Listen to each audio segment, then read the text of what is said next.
আসসালামু আলাইকুম গাইস, আপনাদের সবাইকে স্বাগত।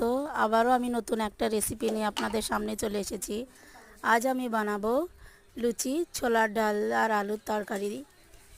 তো আমি প্রথমে আটাটা ভালো মতো চেলে নিয়েছি। তারপর আটাতে সাদা তেল, কালো জিরে, জোয়ান, লবণ দিয়ে ভালো মতো মেখে নেব। তারপর আস্তে আস্তে জল দিয়ে আমি ওটা মেখে নেব। সুন্দর একটা ডো বানিয়ে নেব।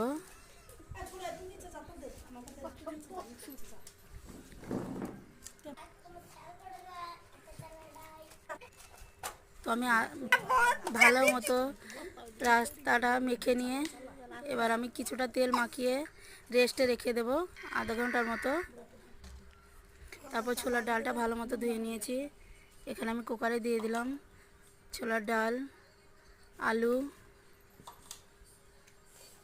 পেঁয়াজ, কাঁচা লঙ্কা দিয়ে দেব, হলুদ গুঁড়ো, লঙ্কা গুঁড়ো,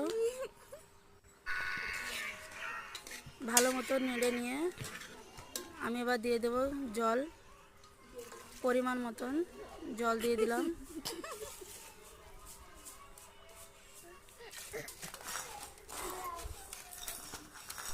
আমি চলে এসেছি আধা ঘন্টা পর। এবার আমি আটাটা সুন্দর মতো মেখে নেব। এই যে বন্ধুরা, কত সুন্দর আটাটা মাখা হয়ে গেছে। এবার আমি ডো বানিয়ে নেব। কয়েকটা ডো বানিয়ে নিলাম আমি।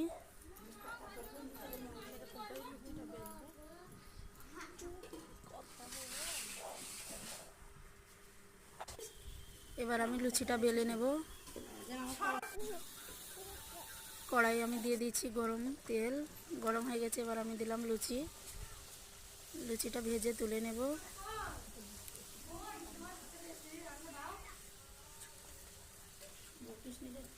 এপিট ওপিট সুন্দর করে ভেজে নিয়েছি লুচিটা।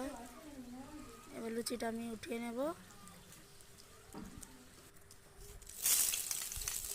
এবার আমি তরকারির রেসিপিটা আপনাদের দেখাচ্ছি। তো আমি প্রথমে দিয়ে দিয়েছি কিছুটা গরম মশলা, আছে তেজপাতা, কাঠ, লবঙ্গ, শুকনো লঙ্কা, পেঁয়াজ,